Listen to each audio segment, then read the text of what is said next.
I'm going to show you how to restore your shoulders and upper back. This is a common problem that a lot of people have. They'll have this hunchback posture. They're sitting in front of the computer all day, shoulders are rounded forward.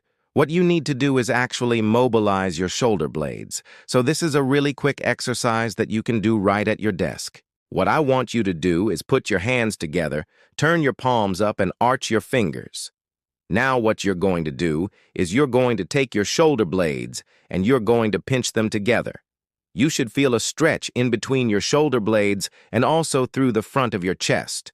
Hold this for 5 seconds, then release. Repeat this 5 times. And then once you've done that, it's time to move on to the next exercise. This one involves the latissimus dorsi, or your lats for short. What you're going to do is put your hands behind your back, arch your fingers, and lift your arms up and out. You should feel a stretch along your shoulders and your upper back. Hold this for 5 seconds and repeat 5 times.